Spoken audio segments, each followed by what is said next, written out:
நம்ம கௌதம், இலக்கியா, ஜானகி இவங்க 3 பேருமே எதிர்பார்க்கிற ஒண்ணு விஷயம் என்ன அப்படின்னு பார்த்தீங்கன்னா, கார்த்திக் அஞ்சலிய பத்தி தெரிஞ்சுக்கணும். கார்த்திக் இந்த மொத்த சொத்தையுமே வச்சுக்கிட்டா கூட பிரச்சனையே கிடையாது. ஆனா அஞ்சலிய பத்தி தெரிஞ்சுக்கிட்டு, அஞ்சலிய வந்து இப்ப அடிச்சு துரத்தணும் அப்படிங்கிறது தான். ஏன்னா அஞ்சலி எந்த அளவுக்கு கேடு கெட்டவ அப்படின்ற ஒரு விஷயம் இதுவரைக்கும் கார்த்திக்கு தெரியாது. கார்த்திக் கண்மூடித்தனமா நம்ம அஞ்சலிய வந்து இப்ப நம்பிக்கிட்டு இருக்காரு. அவ நல்லவ, நமக்காக போராடுறா, நம்மளோட உரிமைக்காக போராடி, இப்படி நம்மளோட சொத்து எல்லாத்தையுமே வாங்கி குடுத்துருக்கா அப்படின்ற மாரி சொல்லி அதாவது இந்த அஞ்சலி எதுவுமே பண்ணாதப்பவே இந்த கார்த்திக் அவ்வளவு வந்து பாத்தீங்கன்னா அஞ்சலிய முழுசா நம்பினாரு. இப்போ நம்ம கார்த்திக் வந்து பாத்தீங்கன்னா சேர வேண்டிய மொத்த சொத்தையுமே வந்து இப்போ வாங்கி கொடுத்தா அப்படின்னா கண்டிப்பா அஞ்சலி என்ன சொல்றாரோ அத கண்டிப்பா வந்து பாத்தீங்கன்னா அதாவது கண்மூடித்தனமா நம்புறதுக்கு வாய்ப்பு அதிகமாவே இருக்கு. அதுலயும் இவங்க எல்லாருக்குமே இப்போ மிகப்பெரிய பிரச்சனையா இருக்கிறது நம்ம கார்த்திக்கோட நிலைமை என்ன ஆக போதோ அஞ்சலி கண்டிப்பா அவ வந்து நல்லவளே கிடையாது. அவ எப்படியாச்சும் வந்து கார்த்திக் கிட்ட இருந்து அந்த சொத்து எல்லாத்தையுமே புடிங்கிட்டு இந்த வீட்டை விட்டு வந்து பாத்தீங்கன்னா துரத்திடுவா அப்படின்ற விஷயம் உங்க எல்லாருக்குமே நல்லாவே தெரியும். அதை பத்தி தான் இப்ப யோசிச்சுட்டு இருக்காங்க. எப்படி கார்த்திக்கு புரிய வைக்கிறது அப்படின்ற மாதிரி வந்து சொல்லி. ஆனா கூடிய சீக்கிரத்துல கார்த்திக்கு எல்லா விஷயமும் புரிய வந்து நம்ம கௌதம், இலக்கியா, ஜானகி இவங்கள உரிமையோட அம்மா அதுக்கப்புறம் வந்து பாத்தீங்கன்னா அண்ணா, அண்ணி அப்படின்ற மாதிரி கூப்பிட்டு இங்க ஓடி வந்து நம்ம கார்த்திக் மன்னிப்பு கேட்பாரு அப்படின்னு சொல்லிட்டு இவங்க எதிர்பார்க்கவே இல்லை. என்னாச்சு அப்படின்னு பாத்தீங்கன்னா இப்போ நம்ம ஜானகிக்கு ஒரு மிகப்பெரிய அதிர்ச்சியா இருந்துச்சு. ஏன்னா இப்ப வெளியே வந்துட்டாங்க. அடுத்ததான் வந்து பாத்தீங்கன்னா இவங்களுக்கு எங்கேயும் போறதுக்கு வந்து இடம் இல்ல. அதுவும் இல்லாம ஜானகி இருந்துட்டு நீங்க போன வேலை என்னாச்சு?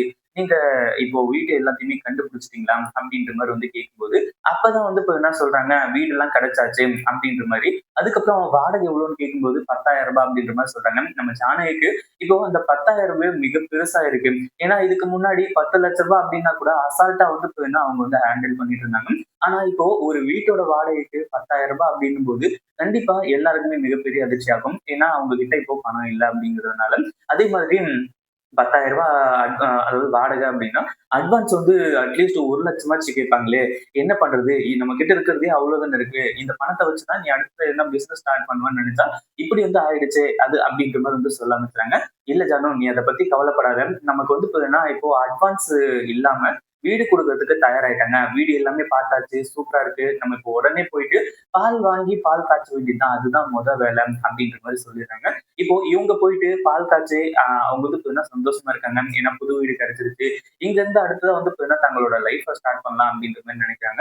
ஆனா இதுல என்ன பிரச்சனை அப்படின்னு பார்த்தீங்கன்னா, அஞ்சலி போட்டிருக்க பிளான் தான். அஞ்சலி கார்த்திகை எப்படியாச்சும் தொரத்திடணும் அப்படின்னு சொல்லிட்டு போட்டிருக்க பிளான். இவங்க எல்லாருக்குமே மிகப்பெரிய அதிர்ச்சியா இருக்கு.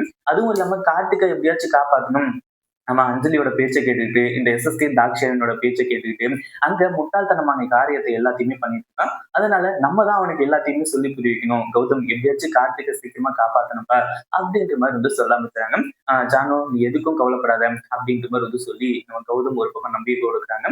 அதே மாதிரி நம்ம இலக்கியாவும் வந்துட்டு கௌதம் ஜானகி அத்தை சொல்றது வந்து கரெக்ட் தான். நம்ம சீக்கிரமா இது எல்லாத்தையுமே பண்ணியாகணும். எப்படி கார்த்திக், அஞ்சலி, எஸ்எஸ்கே, தாக்ஷாயணி இவங்க எல்லாருமா சேர்ந்துட்டு உங்ககிட்ட இருந்து அந்த சொத்தை புடுங்குனாங்களோ அப்படியே வந்து போயின்னா மறுபடியும் நம்ம வர வைக்கணும் அப்படின்ற மாதிரி இவங்க பிளான் பண்ண ஆரம்பிச்சுட்டாங்க. அதே மாதிரி நம்ம இலக்கியா அஞ்சலியை ஃபாலோ பண்ணணும் அப்படின்ற மாதிரி நினைக்கிறாங்க.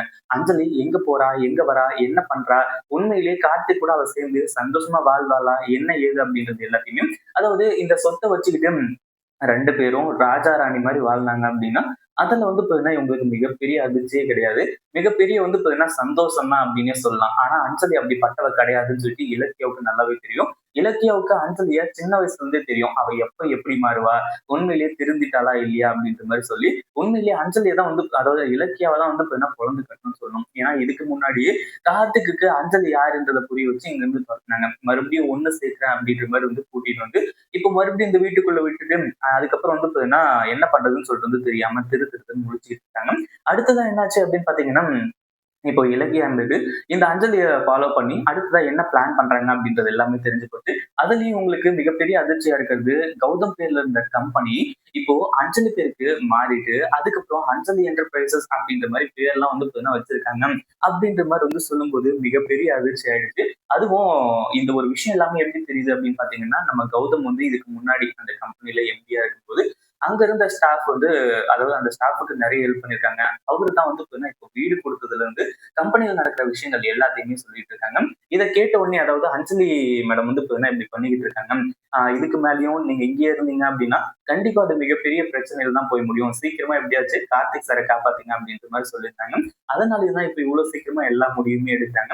கடைசி என்னாச்சு அப்படின்னு பார்த்தீங்கன்னா, இந்த அஞ்சலியோட துயரமும் கார்த்திக்கு கொஞ்சம் கொஞ்சமா தெரிய வர ஆரம்பிச்சுச்சு.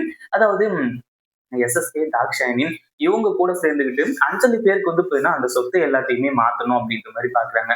இந்த ஒரு விஷயத்த கார்த்திக் எதிர்பார்க்கவே இல்ல.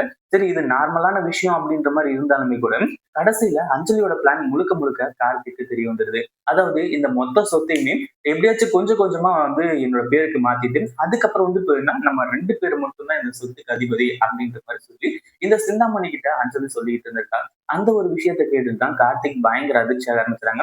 அப்போ மாப்பிள்ளை என்ன பண்றது? மாப்பிள்ளை நம்ம கூட தான் இருப்பாரு.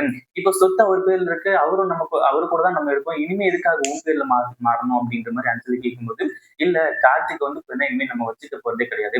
ஆரம்பத்துல நான் கார்த்திக்க லவ் பண்ணி கல்யாணம் பண்ணிக்கிட்டேன்னு நினைச்சியா? அதெல்லாம் எதுவுமே கிடையாது. இந்த சொத்துக்காக தான் அவன கல்யாணம் பண்ணிக்கிட்டேன். இப்போ மொத்த சொத்துமே என் கைக்கு வரப்போகுது அப்படின்னா, இந்த கார்த்திக் எதுக்கு எனக்கு? எனக்கு தேவையே கிடையாது அவன். அவன் அவன் வந்து பார்த்தீங்கன்னா, தூக்கி போட்டு வந்துட்டே இருப்பேன் அப்படின்ற மாரி சொல்ல ஆரம்பிச்சுட்டாங்க. இத கேட்டதும் கார்த்திக்குக்கு என்ன பண்றதுன்னு ஒண்ணுமே புரியல. ஏன்னா, அவ்ளோ நம்புனாங்க. பெத்த அம்மாவ நம்பல. அதே மாரி வந்து பார்த்தீங்கன்னா, இப்பதான் வந்து கௌதம் கூட பொறந்தவர் இல்ல அப்படின்ற விஷயம் தெரிஞ்சுச்சு. ஆனா, இதுக்கு முன்னாடி கூட பொறந்தவர் தன்னோட அண்ணன் அப்படின்ற மாரி நெனச்சுட்டு இருக்கும்போது வந்து, நம்ம கார்த்திக் வந்து பார்த்தீங்கன்னா, அவ்ளோ வந்து அன்பா இருந்துட்டு இருப்பாரு. அவங்கள வந்து பார்த்தீங்கன்னா நம்பவே இல்ல. அதே மாரி அவங்க அண்ணிய நம்பல. இப்படி யாரையுமே நம்பல. இந்த அஞ்சலிய வந்து பார்த்தீங்கன்னா, முழுக்க முழுக்க நம்புனாரு. கடைசியில அஞ்சலி இப்படி ஒண்ணு பண்ணுவா அப்படின்னு எதிர்பார்க்கவே இல்ல. நேரா கிளம்பி நம்ம கௌதம், இலக்கியா, நம்ம ஜானகி இவங்க எல்லாரையுமே பார்க்கறதுக்காக வர ஆரம்பிச்சுறாங்க. அந்த ஒரு டைம்ல தான் நம்ம ஜானகி இருந்துட்டு, "இங்க எதுக்குடா வந்த? நீ போ. இனிமே இங்க வராத. நான் எப்பவுமே என் புள்ள கூட தான் இருப்பேன். என்கிட்ட அதாவது கௌதம் கிட்ட இருந்து என்ன பிரிக்கணும் அப்படின்ற மாரி நினைச்சேன் அப்படின்னா, கண்டிப்பா முடியவே முடியாது." அப்படின்ற மாரி வந்து சொல்ல ஆரம்பிச்சுறாங்க. கடைசியில நம்ம கார்த்திக் இருந்துட்டு கண் கலங்கி நிக்கிறது மட்டும் இல்லாம, "கௌதம் அண்ணன்" அப்படின்ற மாரி வந்து சொல்லி குடுகுடுன்னு ஓடி வந்து நம்ம கௌதமோட கால்ல விழுந்து கதறி அழுது அதுக்கப்புறம் கட்டி பிடிக்க ஆரம்பிச்சுறாங்க. "டேய் என்னடா ஆச்சு? எதுக்காக இப்படி வந்து அழுதுட்டு இருக்க? என்ன விஷயம்னு சொல்லிட்டு வந்து சொல்லு. அதான் மொத்த சொத்தையுமே உன் பேருக்கு மாத்தி குடுத்துருக்கு. இன்னும் வேற ஏதாச்சும் பாக்கி இருக்கா என் பேர்ல? அது எதுவா இருந்தாலும் சொல்லு. நான் இப்பவே என்னோட கையால வந்து பார்த்தீங்கன்னா, உனக்கு எல்லாத்தையுமே எழுதி வச்சுர்றேன். எதுவுமே எனக்கு தேவை கிடையாது." அப்படின்ற மாரி வந்து சொல்ல ஆரம்பிச்சுறாங்க. "இல்லண்ணே, நீங்க எல்லாருமே சொன்னீங்க, அஞ்சலி ரொம்ப கெட்டவ. அவ சொல்றது எதையுமே கேட்காத அப்படின்ற மாரி சொன்னீங்க. ஆனா இவ்ளோ கெட்டவளா இருப்பா அப்படின்னு சொல்லிட்டு நான் கொஞ்சம் கூட எதிர்பார்க்கவே இல்ல. இந்த மாரி பண்ணுவான்னு சொல்லிட்டு நான் எதிர்பார்க்கலண்ணே." அப்படின்ற மாரி வந்து சொல்லி கதறி அழுதுட்டு இருக்காங்க. அதுக்கப்புறம் தான் என்னாச்சுடா? எதுக்காக இப்படி சொல்ற?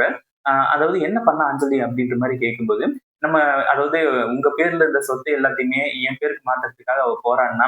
அது மட்டும் இல்லாம எங்களோட நல்லதுக்காக அப்படின்ற மாரி நினைச்சா. இது எல்லாமே அவளோட நல்லதுக்காக தான். அவ தான் வந்து பார்த்தீங்கன்னா, இப்போ மொத்த சொத்தையுமே ஆட்டைய போட்டுட்டு, என்ன வந்து பார்த்தீங்கன்னா நடுத்தெருவுல அம்போன்னு விடணும் அப்படின்ற மாரி பிளான் பண்ணியிருக்கா. இப்போ எல்லாமே அவ பேருக்கு சொத்து மாறிடுச்சு அப்படின்ற விஷயத்தையும் சொல்றாங்க. இந்த வீடியோ பிடிச்சிருந்தா லைக் பண்ணுங்க, ஷேர் பண்ணுங்க. இப்பதான் நம்ம சேனலுக்கு ஃபர்ஸ்ட் டைம் வரீங்க அப்படின்னா, கீழ இருக்க சப்ஸ்கிரைப் பட்டன பிரஸ் பண்ணிக்கோங்க.